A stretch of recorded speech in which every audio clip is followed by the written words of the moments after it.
boa tarde a todos e a todas. Hoje a gente tem mais uma live do Pervias, nosso projeto de extensão.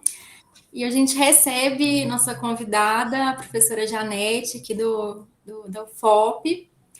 E eu vou repetir a estrutura que a gente estava fazendo nessas últimas lives. E vou apresentar rapidamente a professora, mas antes disso eu gostaria de agradecer imensamente por ela ter aceitado esse convite. Como eu estava falando com ela logo no começo, essa live está sendo muito esperada por todos nós do grupo há muito tempo. A gente está muito ansioso, muito curioso e muito feliz com a participação dela, tanto na UFOP, que é a nossa instituição, mas também agora com o nosso projeto. Eu vou apresentar aqui rapidamente algumas informações sobre a professora Janete. E a live de hoje é intitulada Afropatrimônio, História, Memória e Educação. E a Janete ela é doutora em História Social da Cultura pela UFMG e professora da Universidade Federal de Ouro Preto. Desenvolve projetos relacionados à história e memória da população negra, história das cidades, educação patrimonial, ensino de história e tecnologias digitais e está na coordenação adjunta do Núcleo de Estudos Afro-Brasileiros e Indígenas, que possui um curso de especialização que a gente estava comentando até então, em educação das relações étnico-raciais, história e cultura afro-brasileira e indígena. E a professora já vem há alguns anos desenvolvendo vários projetos que dialogam muito com a nossa iniciativa aqui nesse projeto de extensão, como, por exemplo, a história online, analisando sites de conteúdo histórico, apresentados como apoio didático para alunos da educação básica, ou história e memória de comunidades e movimentos populares na internet. E um que chamou muito a nossa atenção, que foi também o mais voltado à história de Ouro Preto no século XIX, com a proposta de elaboração de um mapa digital da população negra na cidade. Então, eu gostaria de agradecer novamente pela presença, em aceitar nosso convite, e gostaria que você nos contasse um pouco sobre a sua trajetória, seus projetos de pesquisa e ensino de extensão, e passo a fala para a professora. O microfone. É o cansaço no automático. Então, gente, muito obrigada pelo convite, agradeço a Vanessa, a Ana, agradeço a presença de vocês, é muito prazeroso poder falar dos nossos projetos, né? Como estamos desenvolvendo, que formar, eu sempre falo, né, a pesquisa, a extensão, né, a vida acadêmica, ela só faz sentido quando ela é capaz de construir redes, né, trocas, afetividades, né, e ela só é possível a partir do momento que a gente expõe os nossos trabalhos, escuta os trabalhos dos outros, e aí a gente vai construindo esses laços, né, essas redes.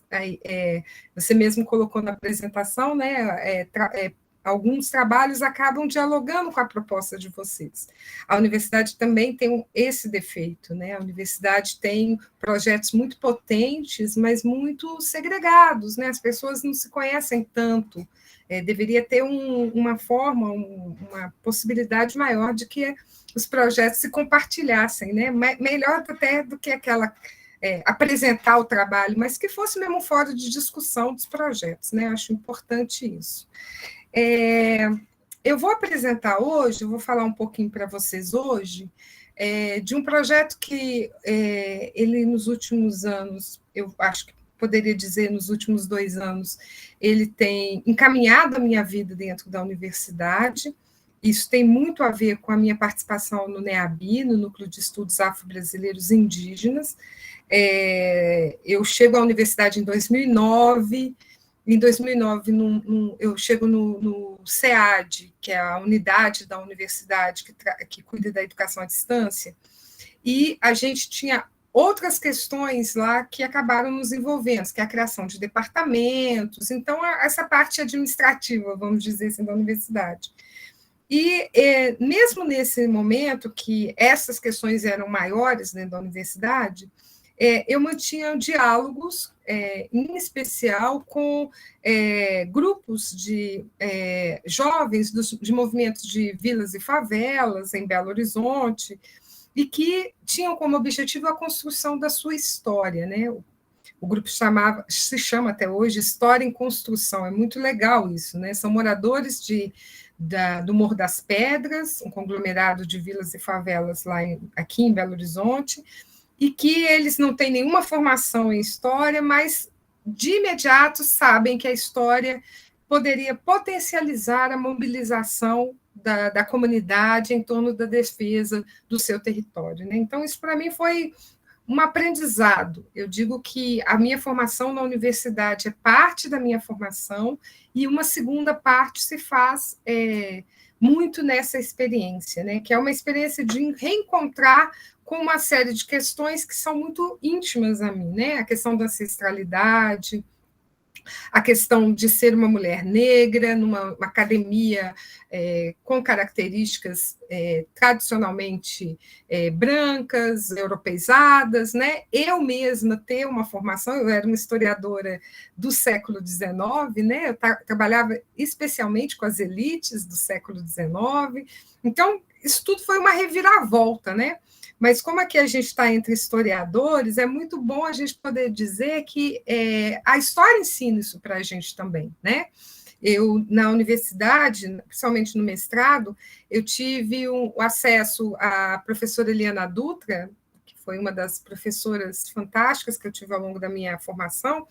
Ela uma vez levou para a gente ler o livro Ensaios de Ego e História, não sei se vocês conhecem esse livro, que é edições 70, assim, é um livro mágico, para mim ele é mágico, eu comprei, ao passar dos anos eu acabei comprando, que é um livro que fala de historiadores como Deby, Chanu e outros historiadores, que eles falam da formação deles, eles mostram como eles resolveram fazer história, conta a história deles, como é que eu resolvi fazer história e como que a vida levou para outros caminhos, né? Eles não necessariamente queriam ser os historiadores que eles se tornaram, mas a trajetória deles os levou a isso. Então, eu acho que eu aprendi isso muito com eles e me conformei, assim, conformei no sentido de assim, me sentir mais tranquila de poder fazer escolhas e mudar caminhos nesse processo, né? Eu vou mostrar para vocês, eu fiz uns slides para pontuar mais ou menos as discussões que eu faço nesse momento, né? Deixa eu ampliar aqui, que fica melhor para aparecer. Bem, no momento, eu participo de alguns grupos de pesquisa nos quais, né, o encontro com outros pesquisadores, outros professores, e tem me ajudado muito na construção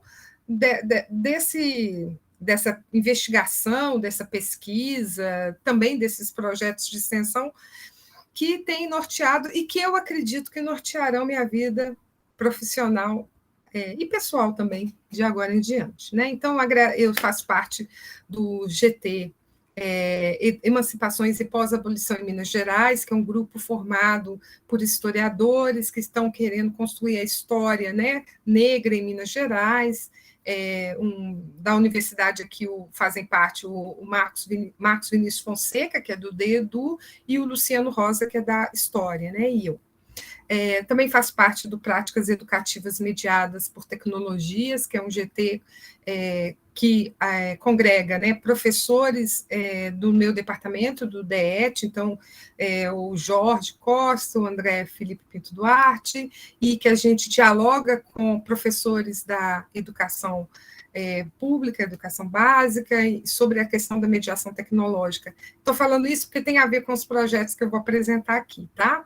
E também o Roda de Conversa Memórias de Negros, que é um projeto que eu tenho trabalhando a questão da memória negra, que foi talvez o primeiro projeto que aconteceu nessa perspectiva. Bem, desde a minha formação na universidade, eu sempre me interessei pela história das cidades, e Ouro Preto foi uma cidade muito importante para mim. Eu acabei fazendo mestrado sobre Ouro Preto, sobre um projeto de modernização da cidade, como meio de resistir à mudança da capital para um novo lugar, que depois seria Belo Horizonte, né, a partir de 1897. Mas a cidade sempre esteve presente, né? Então, eu eu acho importante destacar como pensar a cidade, né, como um espaço, um território de conflito, de investigação, é importante para esse tipo de investigação que eu estou fazendo agora, né? Então, caminhar pela cidade, pensando a cidade que, ao ser observada do alto, ela pode parecer uma coisa homogênea, né? O Michel de Certeau, no livro Invenção do Cotidiano dele, ele tem um capítulo que se chama, aliás, Caminhar pela Cidade, e que ele fala que ele está, o livro começa como se fosse a cena começa, né? Ele está do alto do World Trade Center, enfim, e aí ele está no 11º andar, se eu não me engano, e ele falou que observa Nova York, né? E ao olhar para aquela cidade, parece que tudo faz sentido, parece que está tudo organizado, parece que está tudo conformado, né? Tudo muito bem, tudo funciona concatenado, né? E aí ele diz que isso foge, né? Olhar essa cidade do alto, foge à massa que carrega e tritura a si mesma toda a identidade de autores e espectadores, ou seja, do alto, essas singularidades, as subjetividades da cidade não aparecem, né? Ouro Preto é um pouco isso, quando a gente pensa nesse patrimônio histórico da humanidade, né? A gente vê muito essa valorização de um patrimônio material, né? De toda uma arquitetura que né? E isso é erroneamente classificada como tipicamente portuguesa, né? Como se as técnicas de construção da cidade fossem apenas uma reprodução do modelo europeu, do modelo português, né? O barroco europeu, né? O barroco português, enfim. Então, uma cidade pensada e preservada com esse intuito de representar a colonização, né? Porém, como mesmo diz o Certeau, a cidade ela é feita dos homens, e os homens, né, homens aqui, homens e mulheres, eles são contraditórios e eles nos mostram a contradição da cidade, né? Então, é como se escapasse, de repente, dentro dessa homogeneidade, escapasse para a gente a quebra, né, a denúncia de que essas totalizações fazem parte do nosso imaginário, fazem parte da nossa vontade, muitas vezes, mas que não é nada real, né? E aí eu até coloquei uma citação dele que ele diz: escapando às totalizações imaginárias do olhar, existe uma estranheza do cotidiano que não vem da superfície, ou cuja superfície é somente um limite, avançando no limite que se destaca sobre o visível. Então, o Certeau mostra para a gente que é como o susto, né, como a surpresa que nos apresenta. E, para mim, a surpresa que chega a Ouro Preto, apesar de, há um bom tempo, eu estar aos poucos construindo contato, né, com pessoas que denunciam, né, o fato de que grande parte da população da cidade não pensada, né, na cidade, a cidade se planeja, a cidade constrói uma narrativa sobre si que exclui essa ampla maioria da população. Encontrar essa frase no muro da cidade, né, perto do hotel onde eu fico, sem sombra de dúvidas, foi aquele escape, né, o susto do contraditório. É como se a cidade estivesse falando comigo: presta atenção, né? E a cidade aqui que eu chamo a atenção é essa comunidade que está no entorno, né? Então, acho que aquela Ouro Preto imaginada se depara com essa Ouro Preto real, né? Que o Certeau tanto nos alertava, né, da cidade real. E, ao mesmo tempo, o Certeau nos aponta a necessidade de analisarmos práticas que ele chama de microbianas, singulares, plurais, e, ao mesmo tempo, muito simples, muito singelas, muito cotidianas, né? Que podem mostrar como todo esse sistema urbanístico, e aí leia-se colonizador, ele não consegue totalizar as ações dentro da cidade, né? Porque escapa esses procedimentos que teimam em burlar a disciplina, em burlar a ordem da cidade. sem sombra de dúvidas, essa é uma base para pensar a população com a qual eu quero dialogar. Aquele grupo que diz, olha, ela pode até ser da humanidade, mas não é da comunidade, né? Ao mesmo tempo, o setor está me dizendo, olha, esses procedimentos que são resistentes, que são teimosos, eles precisam ser conhecidos, eles precisam ser contemplados, porque eles também fazem parte dessa cidade, que é um espaço de contradição, né? E, ao mesmo tempo, sem isso, a gente não conhece a cidade, a gente não conhece a história. Parafraseando aí, ou construindo uma metáfora, a história só é possível se conhecida também desse lado, né? Desses microbianas singulares e plurais existências, né?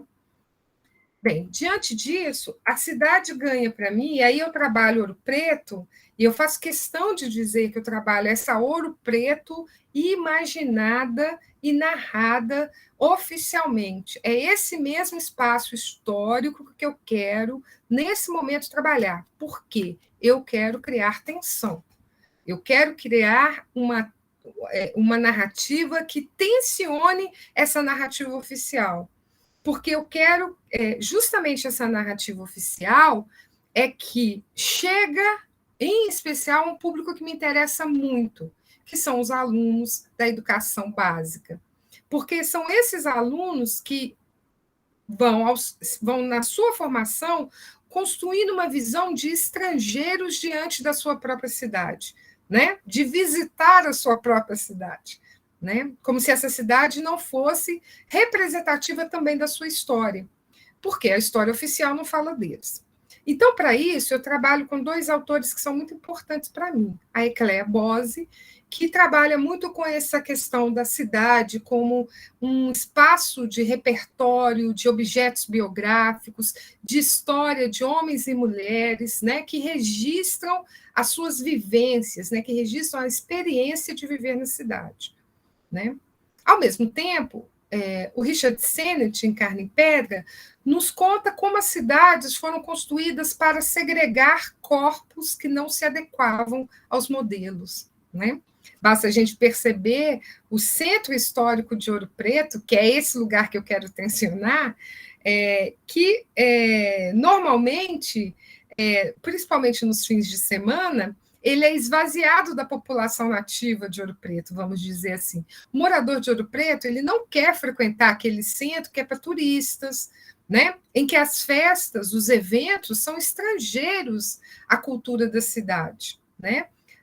Poucos são os eventos que a gente vê realmente a ampla presença da população de Ouro Preto, que aí ela vem da periferia, vem dos morros, porque aí ela se identifica, né? Outros eventos, eles são para turistas, né? Então, o Sennett fala que a cidade foi construída, e aos poucos ela vai sendo construída para corpos escolhidos, né? E qualquer corpo que perturbe essa ordem, que seja diferente dessa ordem, esses corpos serão excluídos. Porém, o próprio Sennett mostra, e ele dá exemplos históricos disso, desde a Antiguidade Clássica até as cidades modernas do 19 e do 20, ele vai mostrando como que esses corpos encontram meios de, em determinados lugares, reocuparem, ressignificarem essa cidade, de acordo com seus próprios corpos, né? Isso pode ser feito através das festas religiosas, do carnaval, onde há suspensão da ordem, né? Enfim. Dito isso, é preciso pensar o espaço urbano, esse espaço que é um território, né, complexo, dialético, plural, né, multifacetado, ele é ocupado por vários segmentos sociais de diferentes formas. E eu gostaria de mostrar como, nesse espaço urbano, homens e mulheres negros, livres, libertos, né? Negros, livres, libertos e escravizados, construíram estratégias de sobrevivência e de colaborarem no sentido de desmontar sobreviverem e desmontarem o sistema escravista. Pensar essas ações que aparentemente são cotidianas desses homens é singularizar as suas ações, é potencializar essas ações como ações de resistência cotidiana, e valorizar essa história como uma história que faz parte de todo o processo de luta contra a escravidão no Brasil. Tá?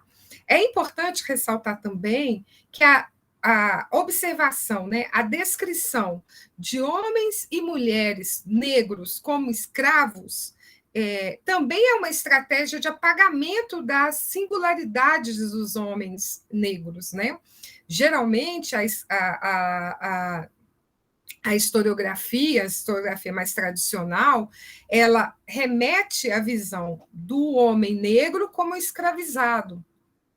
E como se também esse homem negro e escravizado, né, que não existisse os homens que foram livres, que nasceram livres, aqueles que foram libertos, e, ao mesmo tempo, como se todos esses fossem iguais. Né? Eu até brinco, falo assim com os meus alunos, falo, gente, sabe aquela coisa de preconceituosa de falar que japonês é tudo igual? Nós pretos sofremos da mesma coisa, preto é tudo igual. Né? Como se não houvessem, se não, a origem desses homens, no caso dos africanos, não fosse uma diversidade de nações africanas, né? De impérios africanos. Então, quando eles chegam aqui, eles são tratados como africanos. Né? E aí é uma África como deixa de ser um continente e vive um lugar só. Né? Então, essa subjetivação, né, trazer o fato de que as ações precisam ser compreendidas nesse processo de resistência, é um esforço que nós temos que fazer. Reconhecer a resistência não a partir do parâmetro de resistência, por exemplo, da Revolução Francesa ou de uma revolução política europeia. As formas de resistência construídas dentro do território da cidade de Ouro Preto são específicas e precisamos aprender com elas, porque não só elas foram uma resistência real naquele momento, como elas são reproduzidas e também servem de inspiração para outras resistências que nós também precisamos conhecer, né? Tirando essa noção de que a população negra se adequou ao trabalho escravo e aí seguiu sua vida. Gente, falei demais. Vamos lá. Diante disso, eu tenho um projeto que a gente está desenvolvendo, é um projeto de extensão, mas agora eu estou apresentando também como pesquisa, a presença negra no Ouro Preto do século XIX, educação patrimonial através de um mapa digital. O nosso objetivo é que faz parte, eu, a Marina Sampaio, a Iane Maia e a Jéssica Duarte, as três são alunas do Departamento de História.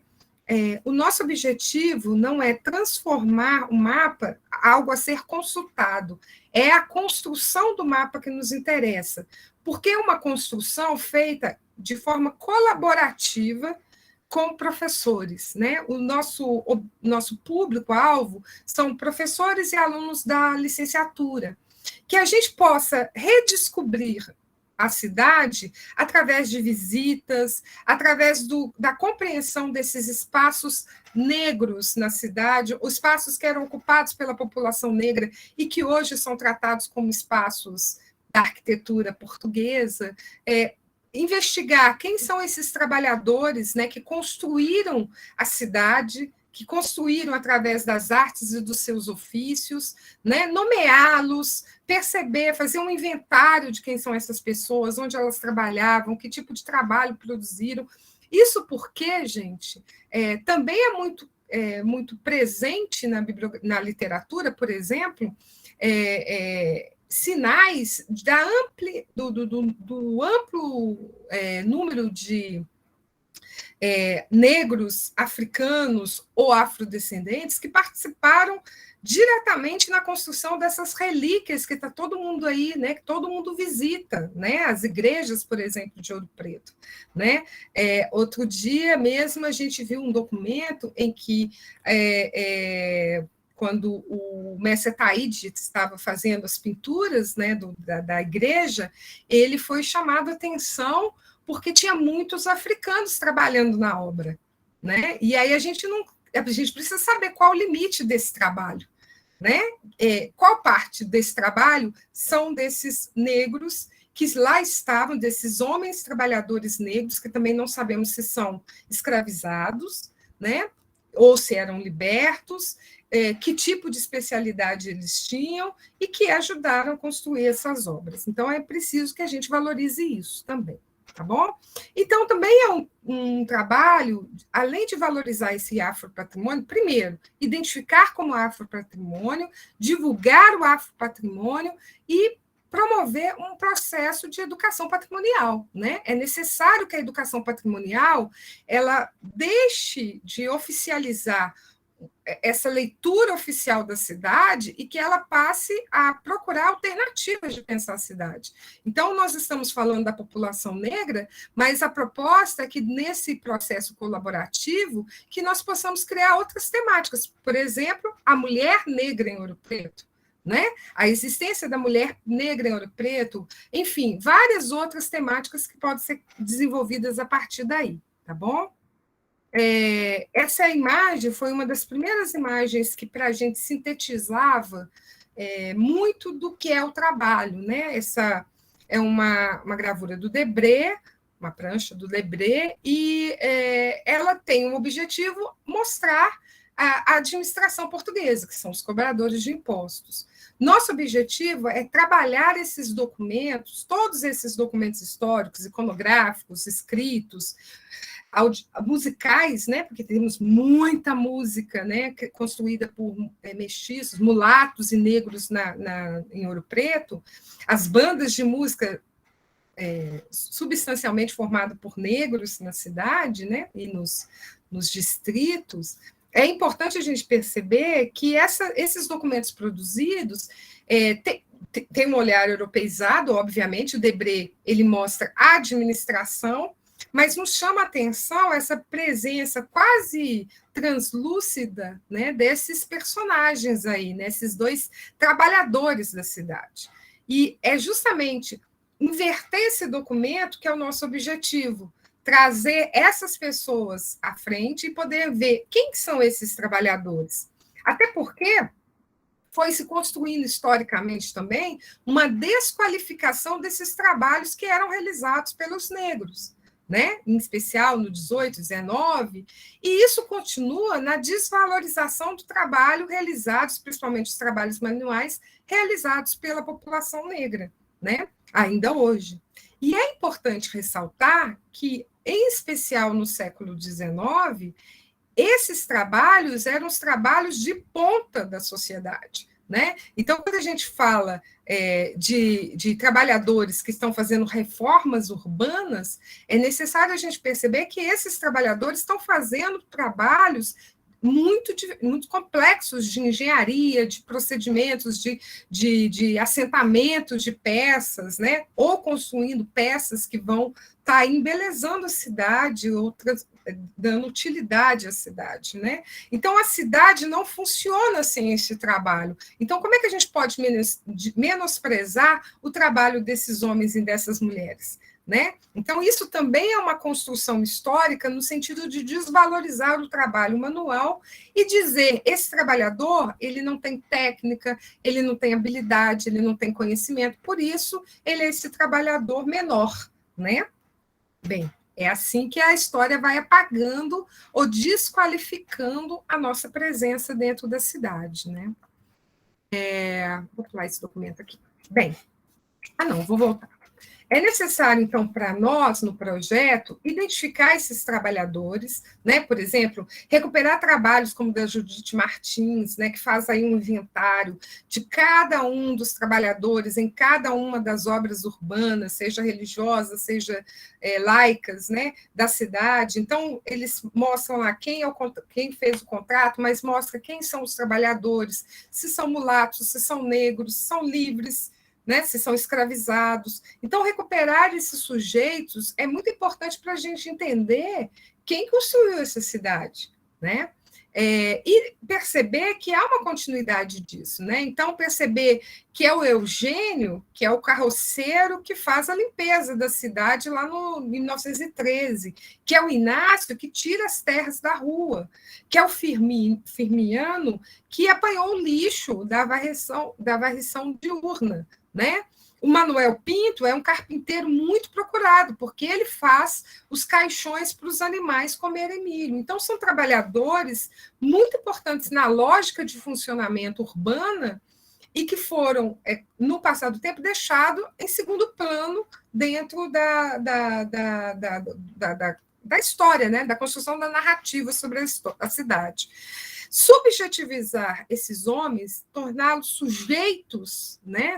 Um sujeito, Manuel Pinto, um sujeito carpinteiro, né? Com as características de técnicas de produzir, né? Esses caixões, perceber a importância desses homens no contexto de funcionamento social. Né? Então, para a gente é importante nomeá-los, né?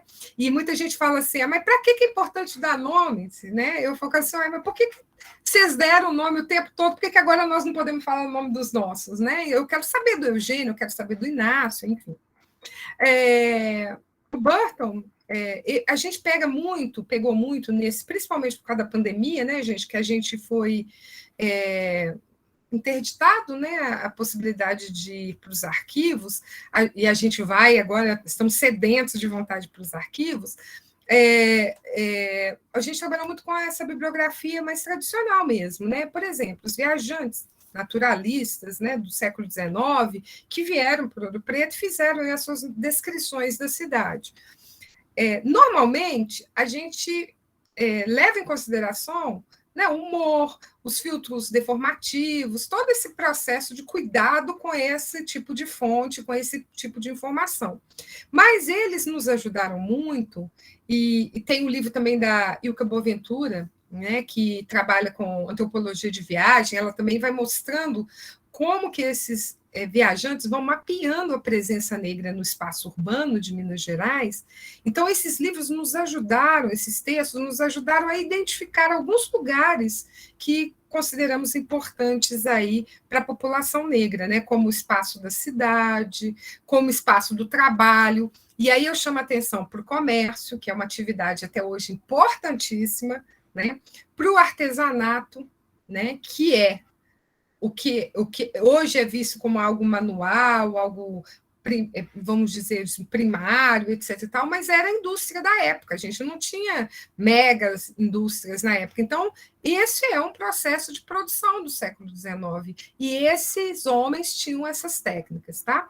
Só respaldando, essas imagens não são de Ouro Preto, tá, gente? É só para ilustrar mesmo, só para informar. Ao mesmo tempo, a gente percebe aí as continuidades. Ao caminhar pela cidade, é possível a gente identificando relações muito próximas, lugares que ainda continuam ocupados, né? Os barulhos, a cidade é muito mais silenciosa no final de semana do que durante a semana, em que os trabalhadores estão lá, os vendedores, né, estão gritando, estão chamando, então é mais alegria, é mais movimento, é mais cor, né? Então é um pouco disso, né? Esse funcionamento da cidade. É claro que a historiografia trata muito dessa questão econômica da escravidão, por exemplo, e, nesse sentido, ela aprende muito, né? Ela limita a questão da presença negra muito à escravidão e a esses trabalhos, né, compulsórios, a dominação dos branca em relação dos homens, né, tanto dos senhores quanto da própria administração colonial. Mas é importante a gente perceber também dessas ações individuais, dessas técnicas, das táticas, né, dos lugares de encontro, né, que vão se espalhando. Só para mostrar para vocês, muito rapidamente, que eu acho que eu já estou estourando meu tempo, eu coloquei aqui, a gente está construindo esse mapa. A princípio, nós estamos fazendo algumas experimentações, eu e as bolsistas, nós já fizemos algumas oficinas, explicando, detalhadamente trabalhando com essas questões que eu coloquei para vocês. Vamos dar mais 2 oficinas agora no final de novembro, dia 30 de novembro, e também no Encontro dos Saberes. E aqui a gente vai montando esse mapa no Google Maps mesmo, porque a gente chegou à conclusão que o mapa, o produto final, é importante para a gente, mas mais importante é o processo. E o Google Maps, ele pode ser trabalhado também offline. A gente está pensando em escolas em que o professor possa trabalhar com seus alunos e na hora que ele quer mostrar o mapa, ele não consegue trabalhar, né? Então, a gente identifica os lugares, aqui no caso a gente está identificando, vocês estão vendo aqui à esquerda, a gente está identificando os chafarizes, porque tem a ver com esse processo de ocupação que os chafarizes vivenciavam no século XIX, XVIII e XIX, né? Mas eu só falo lá do XIX. Mas, enfim, essa coisa de que eram nesses espaços que a população negra se encontrava, a população negra escravizada, a população negra livre, a população negra liberta, os viajantes, né, os contrabandistas. Então, era considerado um lugar perigoso, mas era um lugar de sociabilidade muito importante. Né? E não é também de estranhar que os lugares em que a população negra se encontra, já naquele tempo era tratado como lugares perigosos, né, para a boa sociedade. A partir do momento que a gente vai identificando esses lugares, a gente vai construindo também verbetes a partir da documentação, onde que essa documentação é encontrada, a gente pega trechos que descrevem esses lugares, né? Constrói verbetes sobre os lugares, falando, né, de quem frequentava, como frequentava, enfim, né? Aqui os chafarizes para mostrar, né, que eles já eram considerados lugares perigosos, lugares não notáveis, que a água era boa, mas o resto não prestava porque a população negra estava lá, né? E a cidade congelou os chafarizes como lugares da arquitetura portuguesa, né? Então, até aquele chafariz ali em frente ao cinema, em Ouro Preto, muito se fala sobre a questão da frase, né, do Senado, que foi colocada lá, sobre, enfim.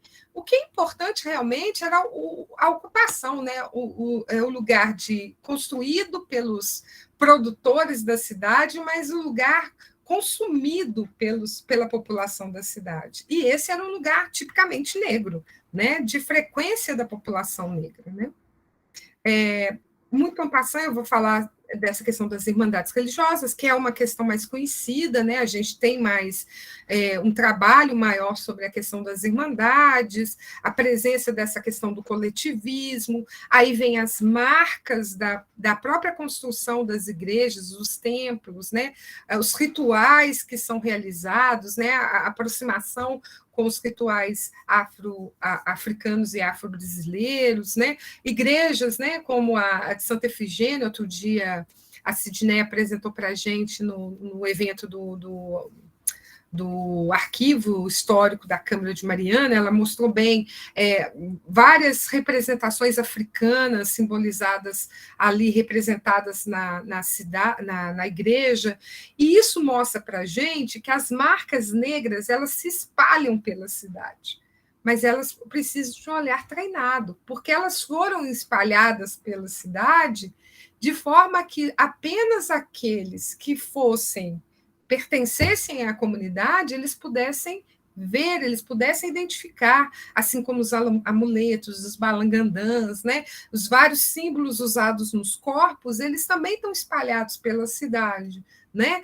Nos muros, né, construídos com os restos da mineração. Então, tudo isso é bem representativo da força dessas pessoas que estão presentes e deixaram suas marcas. Então, nós precisamos, como usualmente se diz hoje em dia, né, descolonizar o nosso olhar, ou decolonizar o nosso olhar, justamente para poder identificar essa cidade, as marcas dessa presença negra. Né? Esse é também um dos objetivos que temos. A igreja de Nossa Senhora do Rosário e a igreja de São José, por exemplo, que é uma igreja dos artesãos, né, dos artífices, é uma igreja construída a partir também da questão dos músicos, que eram, em ampla maioria, negros, enfim. As festas religiosas de Ouro Preto, elas são festas muito importantes, porque ainda hoje, eu posso estar enganada, mas tem gente aí de Ouro Preto, eu tenho certeza assistindo, que pode me dizer, eu não sou uma pesquisadora das festas, mas percebo como observadora mesmo, que são as festas que mais há a presença da população da cidade, né? Que vem dos diversos lugares, até porque se divide, né? Numa parte, um período é feito no São Francisco, outro período no Pilar. Então, você vê mais a forte presença dessa população negra da cidade, tá? Esses outros espaços que precisam ser conhecidos, os circos, os parques de diversão, né, que eram comuns, eventos comuns, né, no século XIX, e em especial o Ouro Preto, eles precisam ser conhecidos também. Até porque a Regina Horta Duarte, que é a pesquisadora que trabalhou muito com circos, trabalha até hoje falando do circo, né? A Regina nos fala que há uma interdição da população branca, da chamada boa sociedade, em frequentar o círculo, né? O circo eles consideram coisas de pobre, coisas animalescas, né? Um evento animalesco. E aí a forte presença da população negra, a população pobre da cidade, faz com que esses sejam eventos que precisam ser destacados também, né? Nesse processo. Estou terminando, tá, gente? Falar um pouco dessas permanências, né, desse processo, né, de permanência. Em Mariana, até hoje, a gente encontra faiscadores nas manhãs, lá no Riacho, então, Ouro Preto também, então é importante falar um pouco disso. As bandas de música, que eu já falei, a forte presença da música negra na cidade, seja a música clássica, seja a música religiosa, seja as bandas, então isso é importantíssimo, a gente não pode tratar disso, é importante, não, essa cidade não pode ser portuguesa ou só portuguesa se ela não falar dessa história, dessas sociedades musicais, né? Então tem que falar. Não dá para falar meio, dividir a história ao meio, dizer só existe essa história. Não, existem outras histórias que estão sendo perdidas aí. Perdidas não, elas estão aí, elas vão falar. Mas é por isso que acho que a gente tem que sempre dizer da importância de fazer isso, né? As outras ocupações também nós queremos destacar, a utilização de negros escravizados também nos hospitais, em atendimentos hospitalares, no teatro, né, atores e atrizes que, em especial, homens que pintavam o rosto, que se fantasiavam e que aí, né, realizavam as peças de teatro no Teatro de Ouro Preto. E, talvez, para terminar, não sei, é importante uma outra discussão, que aí eu acho que é uma discussão importante para a gente fazer aqui, que é a questão da documentação, né? A documentação sobre a população negra, e não é em Ouro Preto, é no Brasil, a organização, o arquivamento e a visibilidade dessa documentação precisa ser alvo de discussão, né? Não adianta nós querermos fazer uma história que fale da população negra, dessa subjetividade, das ações e estratégias negras, se esse acesso à documentação ainda é todo organizado em metodologias europeizadas. Então, eu não sei, eu acho que todos, tanto em metodologia de investigação como em metodologias de arquivamento, precisam também ser decolonizadas. Não tem que ficar só no nosso discurso, é um trabalho árduo, né, de analisar os arquivos, de ver se efetivamente os pesquisadores estão tendo acesso, se há dar visibilidades a essa documentação que mostra essas pessoas. Enfim, é todo um trabalho que eu estou aqui falando, que não vou fazer, que não sou eu que vou fazer, mas que somos nós que precisamos falar sobre isso, né? O Antônio Montenegro é um autor que eu trabalho muito também, foi muito precioso quando ele diz o seguinte, que as camadas populares, à medida que avançava a história oficial, elas não se segregaram, elas recuaram aos seus territórios, aquilombaram-se, né, usando uma expressão muito usada hoje, então, construíram seus quilombos familiares, comunitários, e ali preservaram a integridade da sua identidade, né? Não podemos esquecer que grande parte da nossa identidade cultural, das nossas manifestações culturais, foram construídas em terreiros, né? Os terreiros do candomblé, os terreiros do samba, das tias seatas do Rio de Janeiro, né? Então, são esses lugares que preservaram de forma quase que aquilombada mesmo, né? esses personagens que construíram, mantiveram e construíram, né, a história da nossa identidade negra. Então, é muito interessante, porque geralmente a gente fala, apagaram a nossa história, né? Não invisibilizaram a população. O Montenegro fala assim, gente, nós não estamos no livro de história, mas nós estamos nas falas dos nossos avós, nós estamos nas manifestações religiosas que realizamos nas comunidades. Então, quando a gente vê um samba enredo, esse samba enredo também está contando uma história. Então, são outros lugares de produção histórica que nós temos que valorizar também. Não vai ser só o livro, não vai ser só a academia, mas em que outros lugares, né? Essa semana eu estava com o joelho doendo, eu lembrei muito da minha avó. A minha avó, ela sempre falava, para tudo tinha um chá específico, né? E a gente ria, a gente brigava com ela porque não queria tomar chá e tal. Minha avó estava certa, porque ela ouviu isso, ela trouxe essa tradição da sua mãe, dos seus avós negros, indígenas, e isso, essa convivência dessa cultura, desse conhecimento, não pode ser perdido. E nós estamos perdendo em nome do quê? Né? Então, é importante perceber como o Montenegro fala, como isso fortaleceu, né? E preservou muito da nossa cultura. Tá? E eu termino falando da Beatriz Nascimento, que é essa historiadora especial, que também nos chama atenção para tudo isso, mas uma outra coisa que eu acho muito importante da fala dela, a questão de pensar as diferenças dentro dessa nossa realidade negra, por exemplo, dessa nossa história negra. Ela fala, por exemplo, dos quilombos que eram muito diversos. Haviam quilombos mais fechados, quilombos que tinham relações protocolares, diplomáticas, até com as autoridades das cidades próximas. Então, é um pouco entender como foram essas lógicas de construção desses lugares, né? E dessas relações de inteligência, né? Do uso da diplomacia, do uso da fuga, do uso da violência, muitas vezes, como forma de ajudar e contribuir para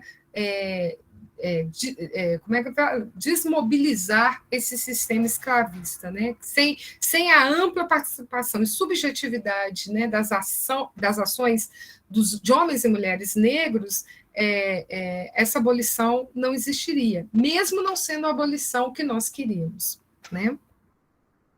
Eu trouxe essas imagens dessa presença, quando eu falo das marcas da cidade, né?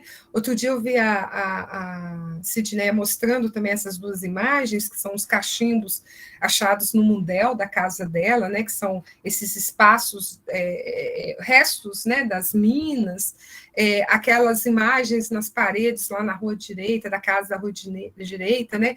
Essa tradição africana de desenhar a história, né? Humana, né? Mas bem africana, de desenhar as histórias, as narrativas na parede, né? Tem umas imagens até do Rugendas que mostra isso. Então, como que a gente trabalha, né, com essas marcas da presença negra que estão submersas, né, como diz o Pollock, né? Elas são memórias subterrâneas, né? E que elas precisam aflorar nessa nossa história, uma vez que não há uma história de um país se ela não for de todos, né? Se não for a história de todos nós, né? Assim como na cidade, essa presença africana, ela se estabelecia nesses usos, né? De roupas, de adereços, né?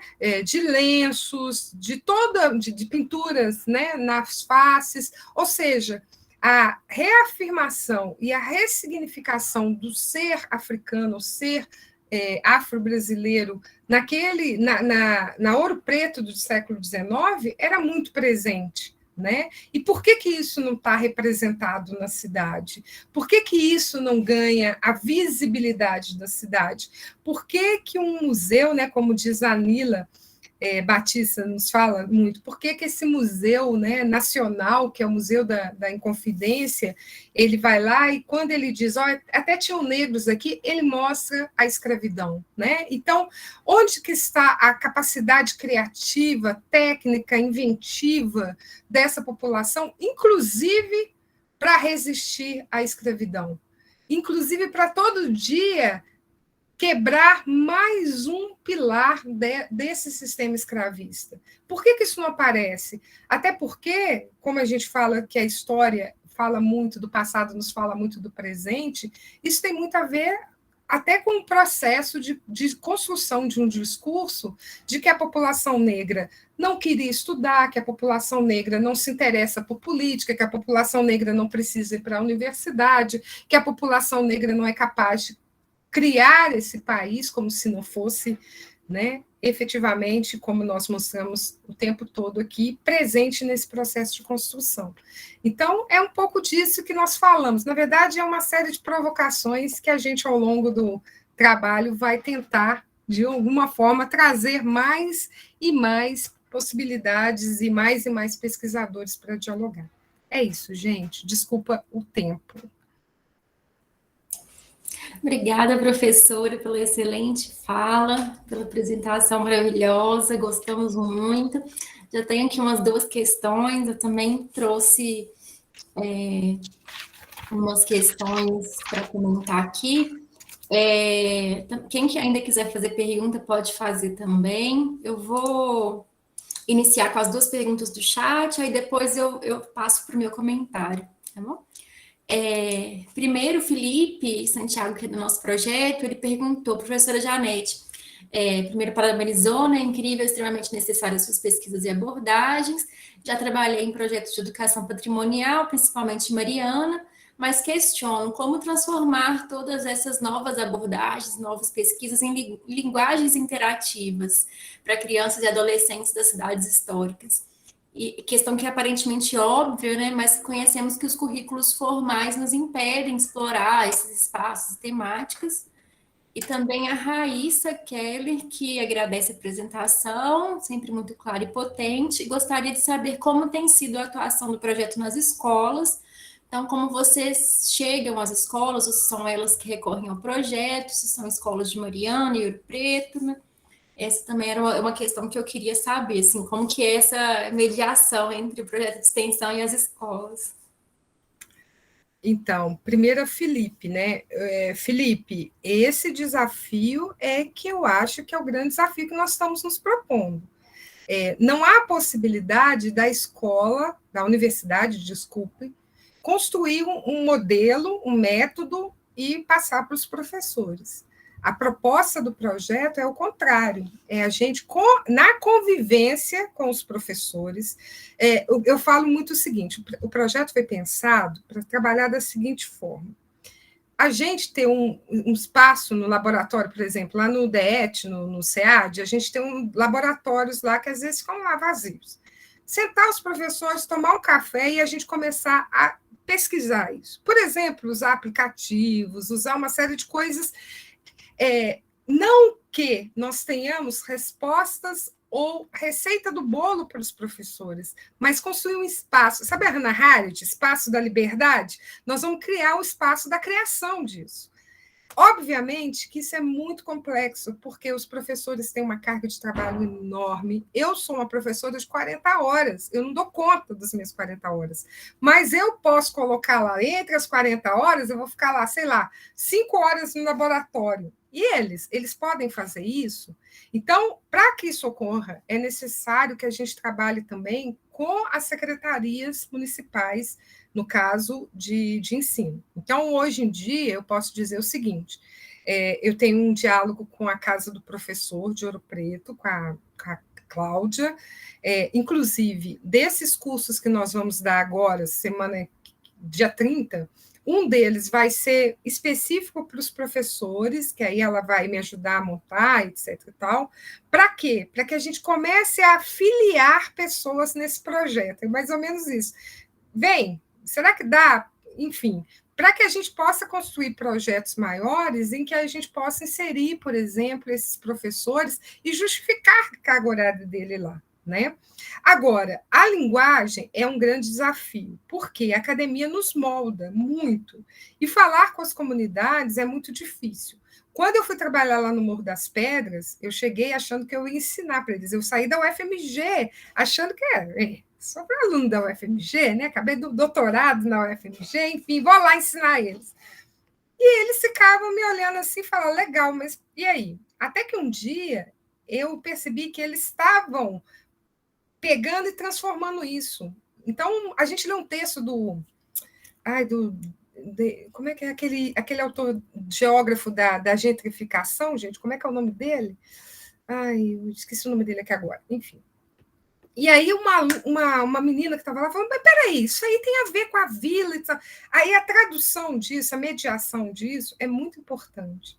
Então, assim, por isso que isso não pode ser um projeto da universidade, tem que ser um projeto dos professores, porque eles são bons mediadores, eles conhecem bem essa linguagem.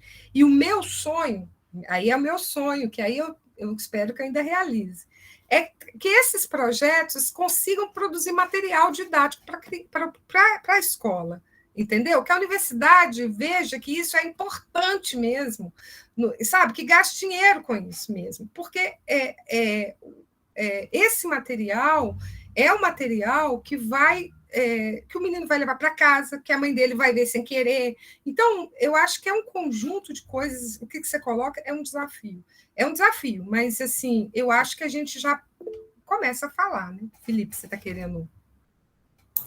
Não, é porque eu vou pedir licença. Desculpa, Vanessa, eu sei que não é permitido, mas eu acho que o debate foi tão interessante.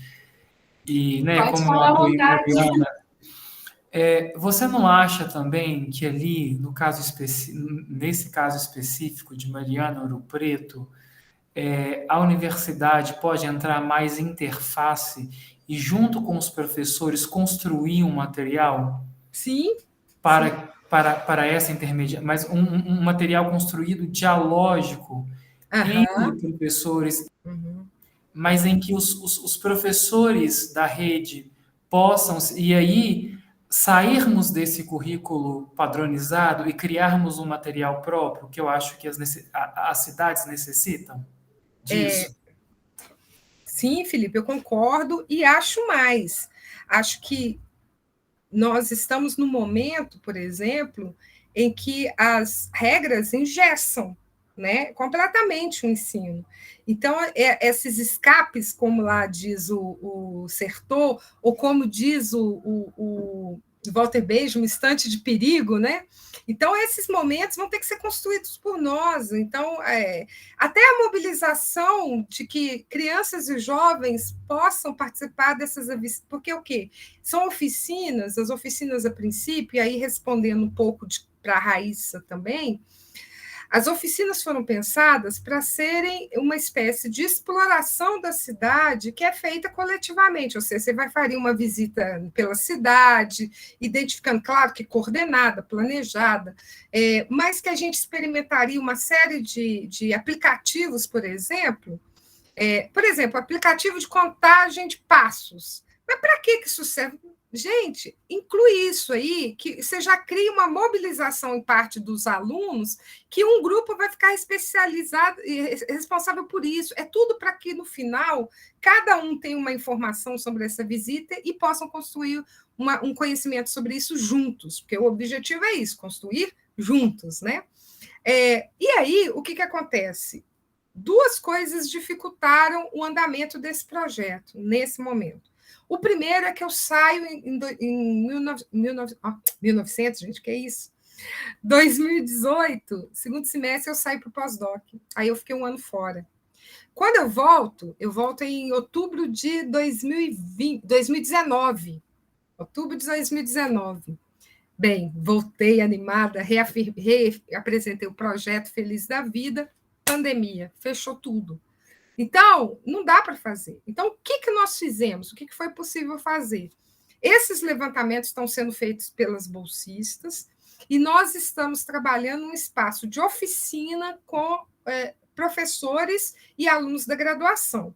Então, já fizemos uma oficina no Encontro dos Saberes do ano passado, e aí fizemos outro encontro no Pensando Áfricas do NEABI em novembro do ano passado, e aí abrimos as inscrições. Esse ano vamos fazer, como eu disse, 2 no Novembro Negro do NEABI, 2 no Novembro Negro do NEABI, dia 30 de manhã e possivelmente à tarde ou à noite, e um no encontro de saberes. Então, por enquanto, o nosso diálogo está sendo isso. Como as pessoas estão gostando das discussões, do projeto, igual você, assim, vem com a gente, quer dizer assim, no próximo, porque quando a gente abrirem a porteira, como a gente fala, aí sim, aí a gente vai tentar mobilizar isso, aí a gente vai negociar com a superintendência, vai tentar trazer, e posteriormente fazer isso também com os alunos, né? Os professores com alunos e a gente só meio que dando suporte para eles. Mas isso é coletivo. Então, Raíssa, respondendo a você, estamos nesse processo e, ao retornarmos, aí o nosso processo deixa de ser essas oficinas online, que a gente acha bacana dar, não tem problema nenhuma dar, mas o mais bacana seria esse espaço mesmo, gente. Eu sempre falo de sentar e tomar um café juntos. Parece uma coisa muito boba, mas é a coisa mais complexa de se fazer no mundo atual. Um ouvindo o outro para poder montar estratégias para que isso funcione. Tá bom? É por aí. É ótimo. Depois, você podia compartilhar com a gente os links de inscrição, divulgação desses 2 cursos, né, para a gente divulgar também, para a gente participar. A gente tem muito interesse também. Possivelmente na terça-feira a gente tenha isso e a gente vai compartilhar assim, tá? Uhum. Eu tenho algumas questões também, e alguns comentários e tudo. Eu tinha começado colocando quais os principais desafios da ação extensionista e da educação patrimonial, né? Que era pensando. A gente discute muito no nosso grupo que parece que a ação extensionista seria, para a gente, eu acho que o maior desafio. Parece que o ensino e a pesquisa a gente consegue lidar de certa forma, mas a extensão parece que é extremamente difícil, né? Assim, alcançar, medir alcance, né? Até quando a gente está agora no processo de escrever relatório sobre o projeto, de como medir isso, né? E como que uma ação de extensão ela leva tanto tempo para ela se desenvolver, para dar frutos, né? Então, assim, é uma coisa também que eu acho que precisa de ser pensada, né? Ser refletida, ser reconstruída também, né? De certa forma. E a questão é se o link do mapa ele fica disponível para consultar ao longo dessa construção, que é um importante material didático, né? Então, assim, eu queria saber se ele está em algum... Eu não conheço bem, assim, as possibilidades do Google Maps lá. Eu não sei se ele fica lá para qualquer um entrar e ver, ou é só com o link, é só durante os cursos, nesse sentido. E durante a sua fala, eu lembrei muito de uma palestra e da tese da professora Ináia Lopes, que fala sobre a questão da construção da cidade mesmo do Rio de Janeiro, né, do trabalho escravo na construção dessa cidade, em um contexto de reformas com a chegada da corte. É muito interessante.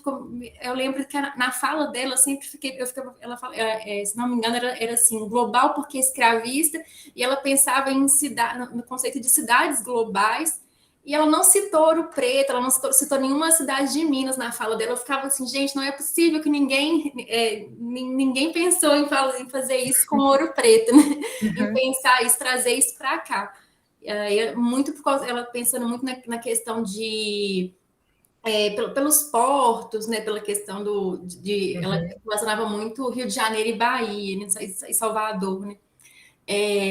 Mas também, só para lembrar, assim, aí indicar também que a fala da professora Inaí, ela está no Instagram, na página da revista Almanac, que também é parceira do ILB, do Núcleo de Pesquisas, e é bem interessante para vocês entrarem em contato.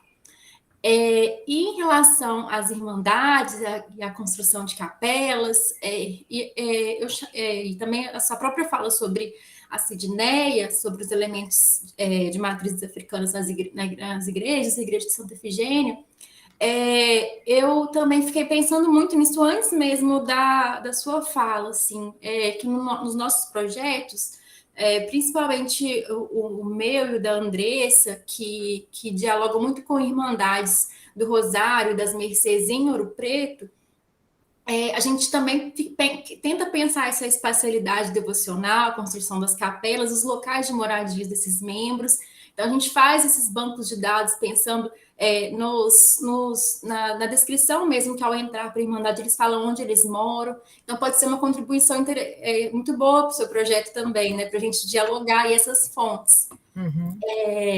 E nisso eu acabei pensando também ao longo da fala, da questão dos morros da mineração, que era onde havia muitos escravizados, libertos, livres, morando, né, trabalhando. Então, a UFOP também tem projetos muito interessantes de arqueologia nesses espaços, né? Então, é uma coisa que daria para ser um grande diálogo, né? Tem muito potencial. Mas o meu comentário mesmo, que eu já tinha preparado antes da fala, vem de algumas inquietações que eu tenho pensado, tenho discutido também com a Andressa, que eu queria ver que você falasse mais um pouco em relação a isso, né? Que está voltado também à própria imagem que a gente escolheu para a arte de divulgação da sua fala hoje com a Igreja do Rosário, né?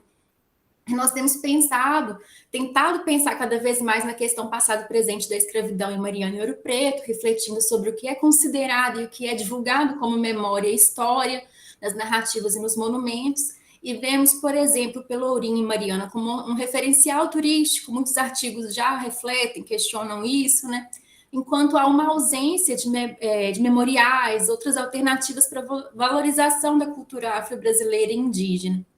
Aí eu me lembrei também de uma fala essa semana da professora da UF, da Marta Abreu, num curso dessa semana, que ela fala sobre a importância de mantermos ao mesmo tempo e na mesma medida a preservação e a valorização dessas igrejas barrocas, como já acontece, né, e do patrimônio imaterial, como o jongo e tantas práticas rituais, religiosas, culturais, né? Mas produzimos questionamentos e propomos diálogos que ultrapassam os muros das universidades, né? Então, para nós que estudamos as irmandades religiosas, por exemplo, é muito importante, também é um desafio, evidenciar elementos de matrizes africanas nessas igrejas barrocas e nas fontes documentais, né, nos próprios rituais. Assim, acho que às vezes as fontes das irmandades, por exemplo, deixam muitas lacunas, né? É muito difícil a gente conseguir enxergar isso. Mas também é fundamental a gente trazer isso para o presente, pensando na própria trajetória dessas instituições. E eu digo isso pensando no seguinte, por exemplo, a própria Ordem das Mercês de Ouro Preto, atuante ainda hoje, que é uma associação que eu pesquiso, né? Ela hoje e toda a comunidade, será que eles conhecem e abordam o histórico da devoção como uma associação fundada por crioulos, né, por afrodescendentes? Então, o que nós, historiadores, podemos e devemos fazer nesse sentido, né? Por isso, os seus projetos são tão relevantes, né? Por isso a gente viu tanta potência aí.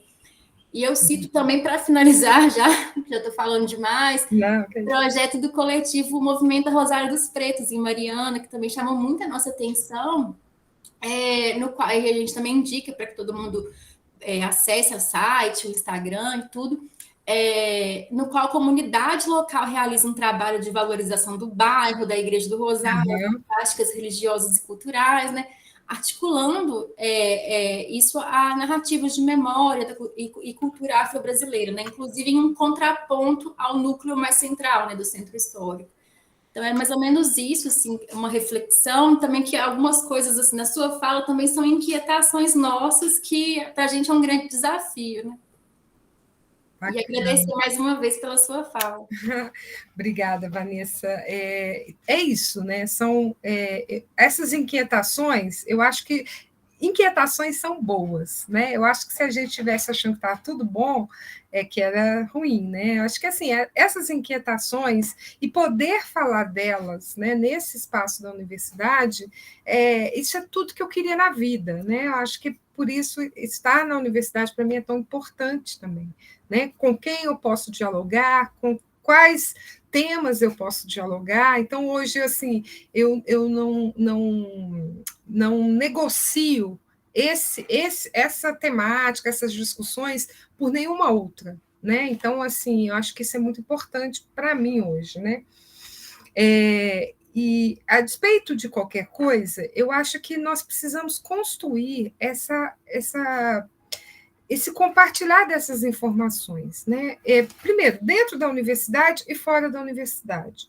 Existe uma série de projetos, né, de investigação, de pesquisa. Em Belo Horizonte, eu acompanhei muitos do Ponto de Cultura, do Taquaril, em que eles criavam a própria memória deles, o pessoal do Muquifo, do Padre Mauro, que é mais conhecido, né, que é o Museu de Quilombos e Favelas Urbanos, o Museu de Favelas, lá do Pavãozinho, no Rio de Janeiro. Então, a gente tem vários, Museu da Maré, que é o mais famoso, né, talvez.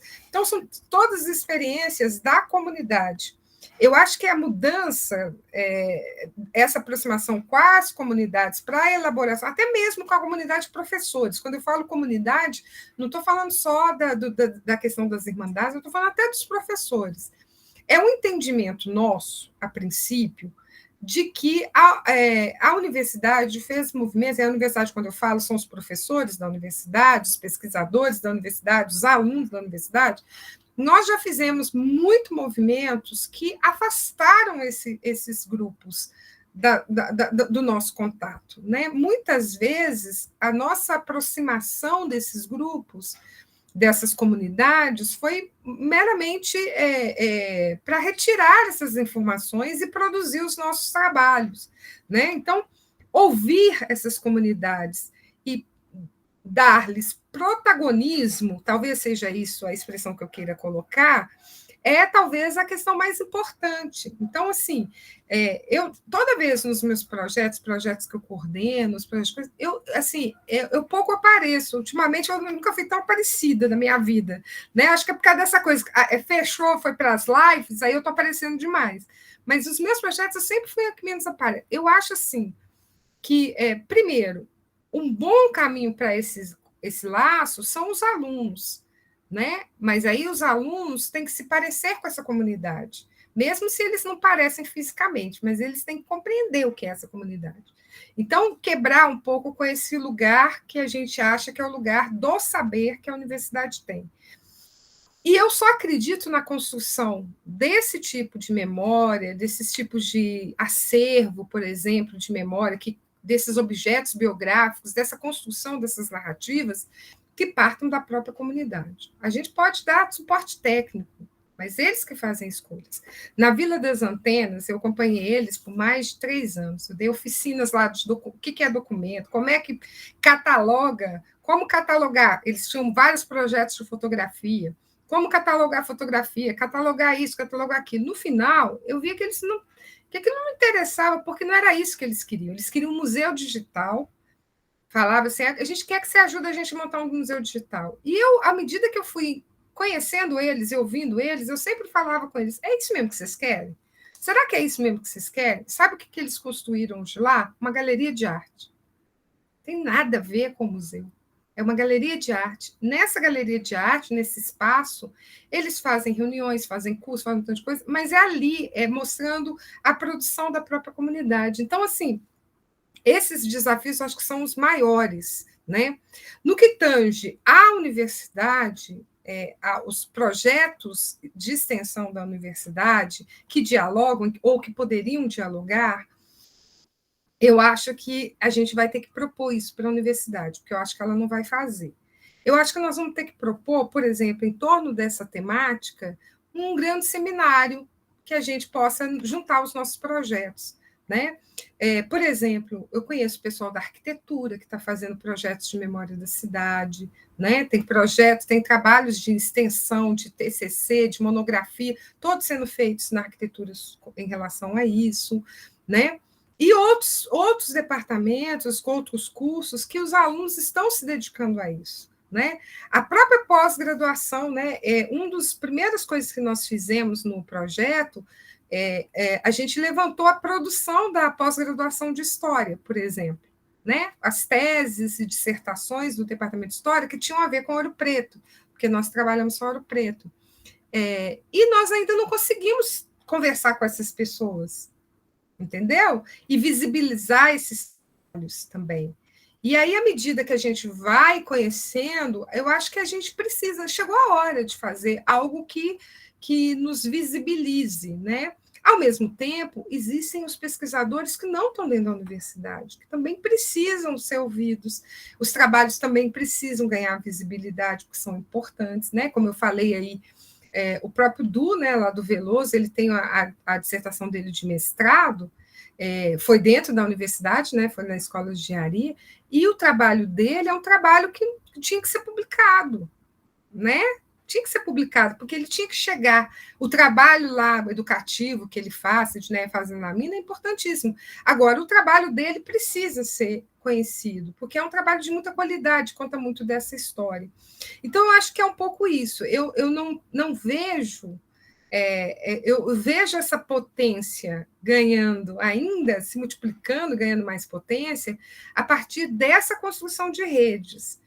O que eu tenho visto é que esses projetos estão pipocando pela universidade com vários olhares.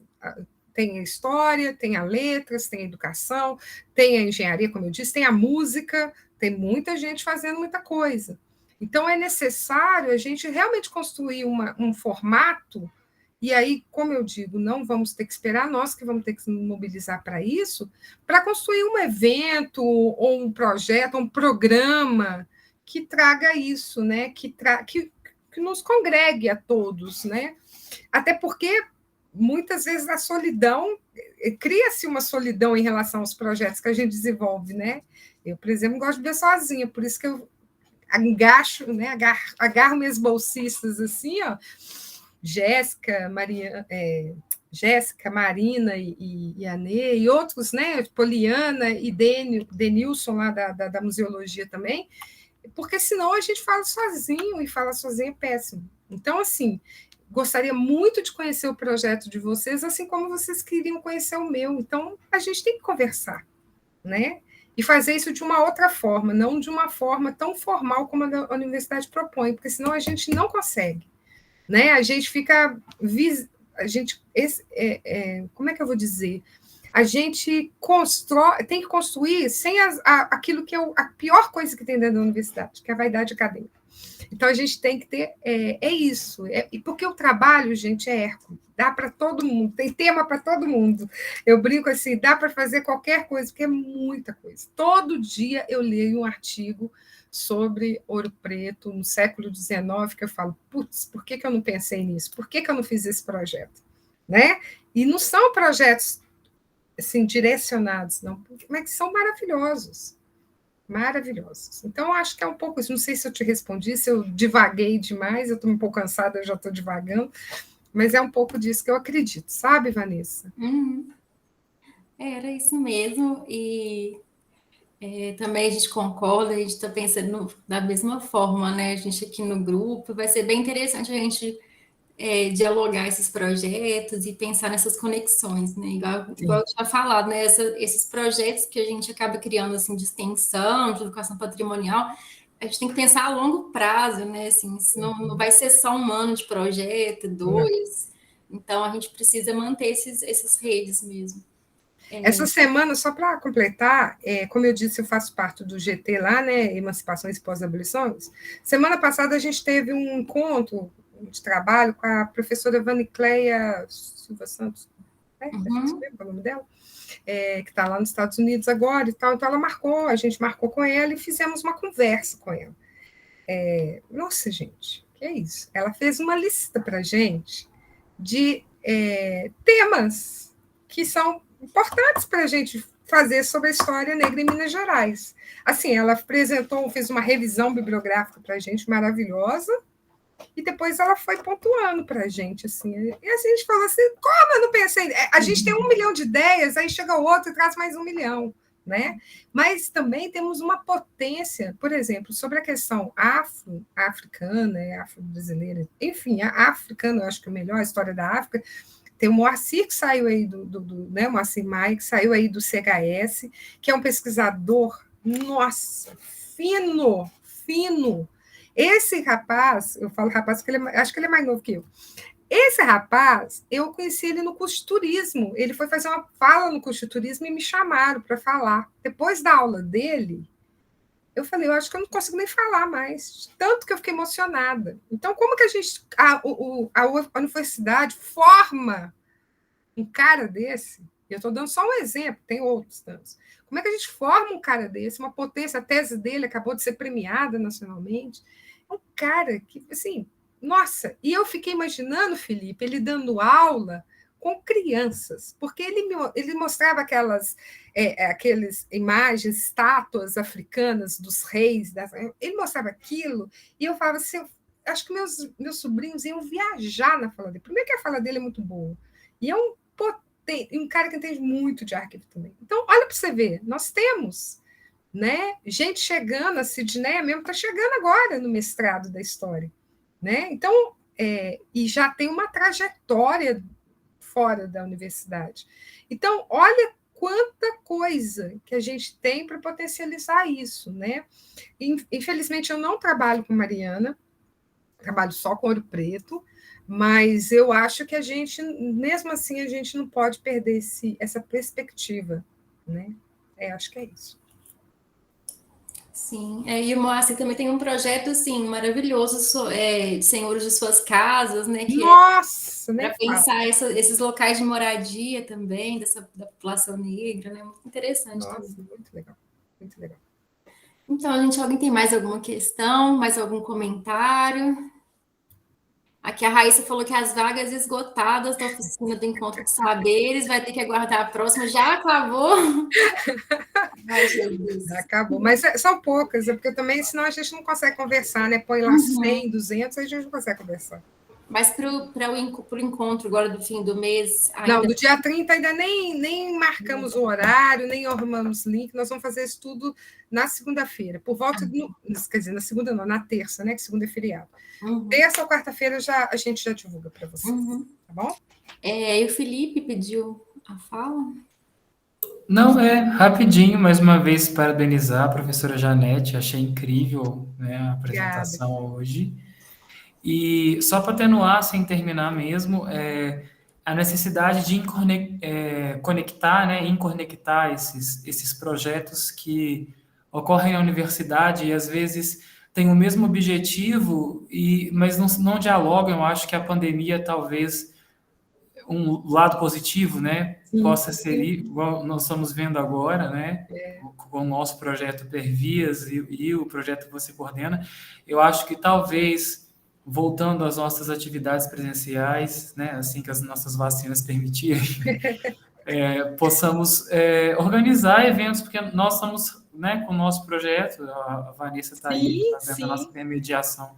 Eu acho que o objetivo é esse. E eu ia fazer só uma última pergunta bem pontual mesmo, assim, porque a gente trata, tem até um artigo no nosso site sobre o Museu da Independência, né, o Museu da Inconfidência de Ouro Preto, né, que já passou por várias reformas, enfim, e é dito como o Museu da Mineridade, né, o Museu da Historiografia Mineira e Nacional. Eu queria ver, se você pudesse comentar rapidamente qual o seu olhar dentro da sua trajetória, dos seus projetos, e qual o seu olhar hoje, depois de todas essas transformações do museu, como os afrodescendentes, os escravizados, enfim, a cultura afro é representada dentro do museu. A sua visão disso, né? Eu indicaria, Felipe, o livro da professora Nila Rodrigues Barbosa, que é o... Ai, gente, agora vai me dar um branco, procura aqui na internet. Mas, enfim, que o livro dela, ela compara o Museu da Inconfidência, Nila Rodrigues Barbosa, que é o nome dela, tá?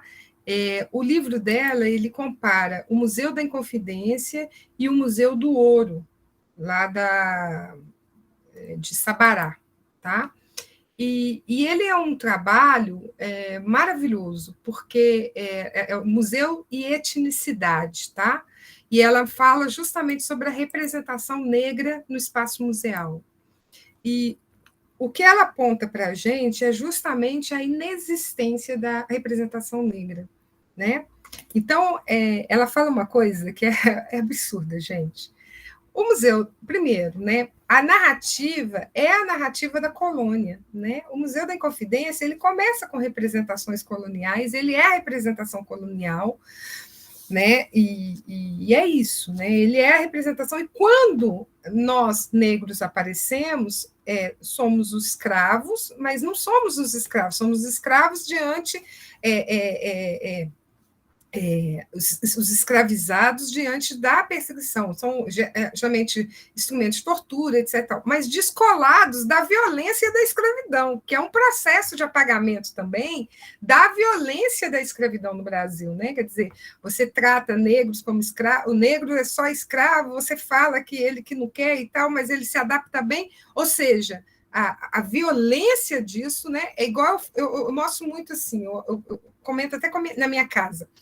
Está passando nos tempos do imperador, né, aquela novela 6 horas da tarde.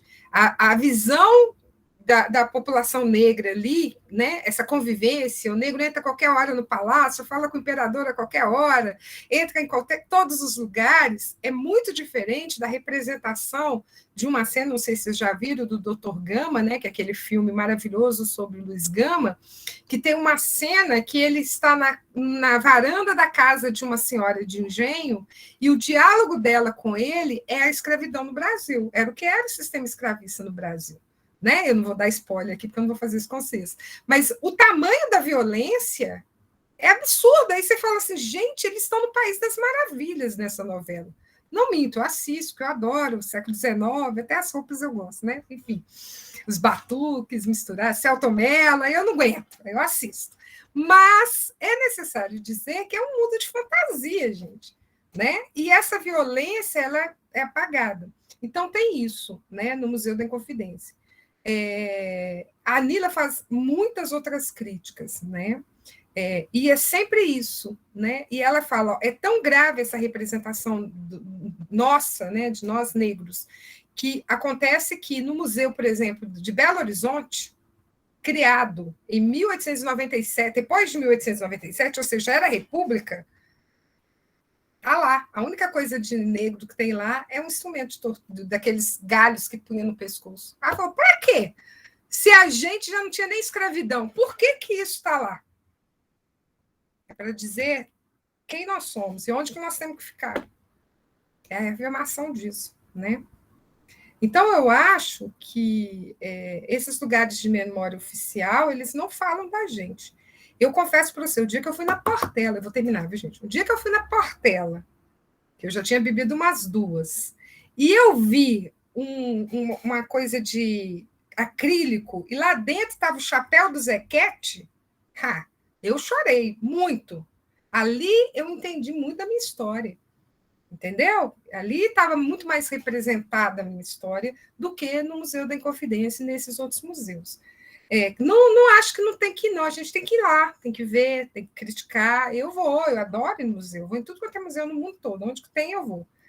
E educo meus sobrinhos também para irem. Mas eu acho que eles não falam da gente. E a Nila fala, os museus têm que ser reconstruídos. Aí Sidneia colocou para a gente, museus e etnicidade, o negro no pensamento museal. É um trabalho maravilhoso. E é uma pessoa bacana de convidar também para conversar, viu, gente? Que ela é bárbara. É isso. Sabe aquela coisa, Felipe, da Rita Lee? Lindo, mas também não diz mais nada.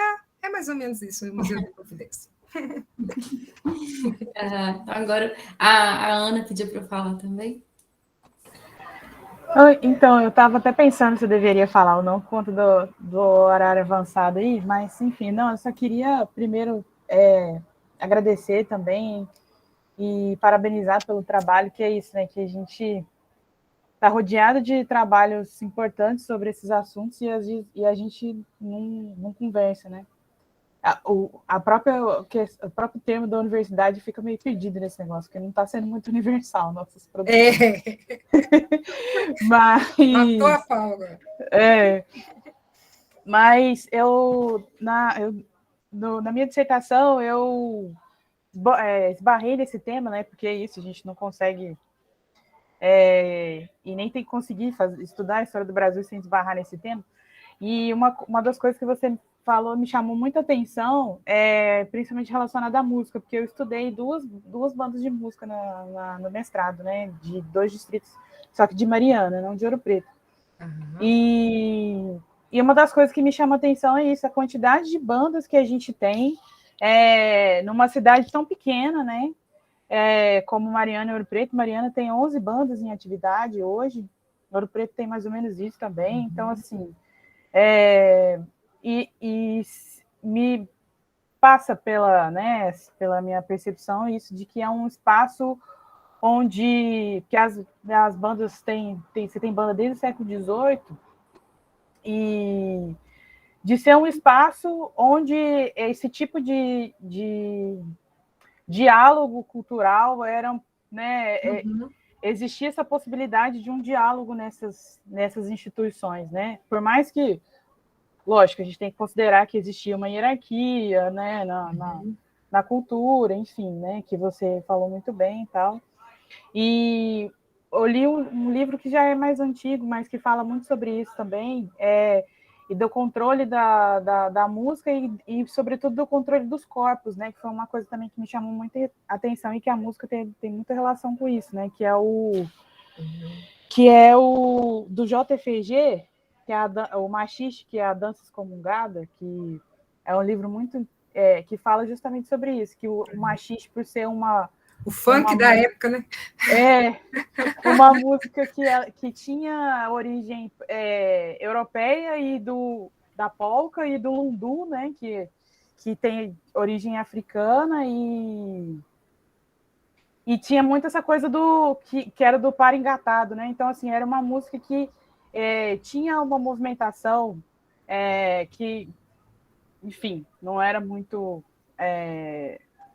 considerada casta, né? No sentido assim. E aí você tem uma proibição mesmo desse tipo de música, né? Então, assim, por mais que a música seja, em tese, um espaço onde você consegue dialogar culturalmente, esses grupos, né? Mesmo assim, você tem um controle de diversas coisas, né? Você tem um controle do governo, você tem um controle da igreja, em cima dos corpos e em cima da produção que esses corpos estão fazendo, né? E aí, uma das coisas que você... É mais um comentário mesmo, assim, né? Que eu acho que as bandas, eu acho que tem pouco trabalho sobre o hibridismo, não sei se isso é um termo até bom de usar, mas assim, do hibridismo cultural presente nas bandas, né? Que é isso, são grupos que têm muito contato, né, com as instituições formais, né, sobretudo com a igreja, com a prefeitura, com a Câmara. Pois é. Mas que, assim, né, eu acho que isso era uma coisa que daria outro projeto, né? E a gente fica perguntando, onde que está isso? Entendeu? Porque as bandas, as sociedades musicais, né, que se chamam, as sociedades musicais, elas, aí de novo, né, elas se reúnem, elas, né, trabalham, elas constroem, compartilham gerações, né, toda a técnica, tudo, né, enfim. Mas aonde que eles estão representados nessa cidade? Né? Então, se um turista, vamos imaginar, estou falando um turista que está interessado em conhecer a história dessa cidade, né? Mesmo, né? Enfim, não é aquele turista que vem no frio porque aí se sente na Europa, que tem gente que faz isso, né? Vai para Ouro Preto no frio para fingir que está na Europa. Mas, enfim, o turista que está realmente interessado em conhecer a história do lugar, ele tem que ter um lugar para ver isso, né? Então, eu gosto muito de Pernambuco.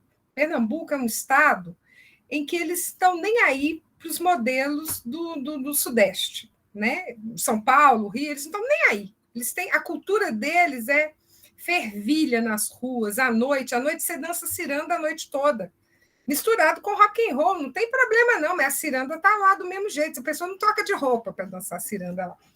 E Pernambuco, você tem o quê? Você tem os lugares onde que você... Centros culturais, que você entra, já está um lanceiro do maracatu lá, no mínimo o cara nunca ouviu falar, e vai perguntar, o que é isso aqui? Que é uma coisa meio samurai japonês, né? Mas é o lanceiro do maracatu. E lá estão representados várias expressões, né? No centro da cidade, onde a população trabalhadora passa, não é? Porque não é só para o turista, não, é para a população mesmo. Então, estão lá, as festas são... Então, eu fico muito... eu acho que tem muito para fazer em Ouro Preto, entendeu? Porque a Ouro Preto do oficial, eu vou falar uma coisa aqui que pode ofender muita gente, mas essa Ouro Preto do IFAM, essa Ouro Preto nacional, é uma Ouro Preto que está descolada de Ouro Preto. Ela está como diz o coletivo de Sidneia, de Douglas, né? É outro preto, né? Nós queremos outro preto. Cadê esse outro preto aí, né? E a Ouro Preto, gente, a população de Ouro Preto é a segunda população mais negra do Brasil, perto só para Salvador.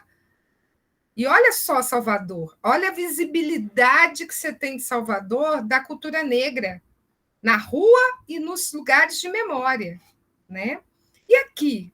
Aí falam, não, mas Ouro Preto é pequenininho em relação... Gente, Ouro Preto foi uma das maiores cidades do século XIX do mundo.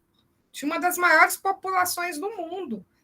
E aí, não dá para a gente falar, mas porque no século XIX, porque deixou de ser capital, não sei o quê. Tem muita gente ocupando esses lugares de poder na cidade, que eu estou falando isso por causa de verba pública mesmo, e esses lugares, e esse poder público não está refletindo isso tem que mudar, né?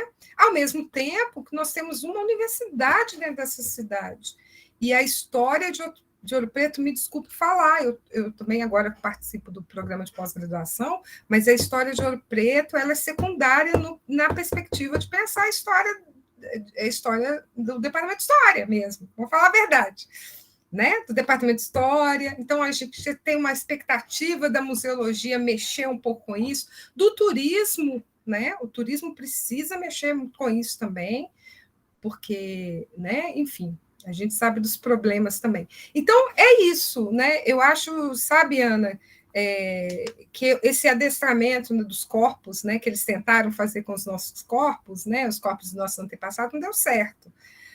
Porém, nós temos uma luta política muito grande para conseguir fazer que os lugares da memória valorizem essa memória das pessoas de Ouro Preto, né? Dos artesãos, dos artífices dessa cidade. Gente, imagina, né? Então, isso tudo acho que é o reflexo e a riqueza dessas corporações musicais, que também são pouco. Tem até publicação, tem pesquisa, mas eu acho que ainda tem que criar visibilidade para que a pessoa passe e veja, né? Se bem que as pessoas, a população conhece, mas eu acho que isso tinha que estar na escola, né? Isso tinha que estar em todos os lugares, no cinema, enfim, em todos os lugares, né? A gente vê aí o Cine Ouro Preto, que é um festival famosíssimo na cidade de Ouro Preto, e ele pouco fala de Ouro Preto, pouco fala da cultura negra de Ouro Preto, pouco fala da região aí dos Inconfidentes, Marianas, tal, fala pouco. É igual um resort, Ouro Preto virou resort de festival, né? E não pode ser, não deve ser. Tem que ganhar dinheiro também, porque precisa de dinheiro para fazer as coisas, mas não pode ser só assim. Só usa Ouro Preto de cenário, Sidney, então não pode, né? Isso aí, então, infelizmente a gente tem que encerrar, mas senão a gente ficava aqui a noite inteira conversando. É só o primeiro encontro, vamos falar. Vamos continuar também, a gente chama a todos e todas aqui para participar do nosso curso no final do mês também. Sidney também vai participar com a gente do nosso curso. A gente vai, inclusive, fazer uma roda de conversa com representantes de Irmandades de Ouro Preto. Aí a gente quer promover também esse diálogo, aí vocês estão super convidados. Já me inscrevi, viu, Vanessa? Estou inscrita, fechada. Que ótimo. Então, assim, muito obrigada. E agora a gente vai manter esse diálogo aqui. Tá bom, eu que agradeço, viu, gente? Precisando ou querendo conversar comigo, ou me chama que eu vou, tá bom? Qualquer coisa. Beijo para vocês. Beijo, obrigada. Tchau, boa noite. Pela participação. Tchau, boa vontade. Eu que agradeço, foi muito bacana.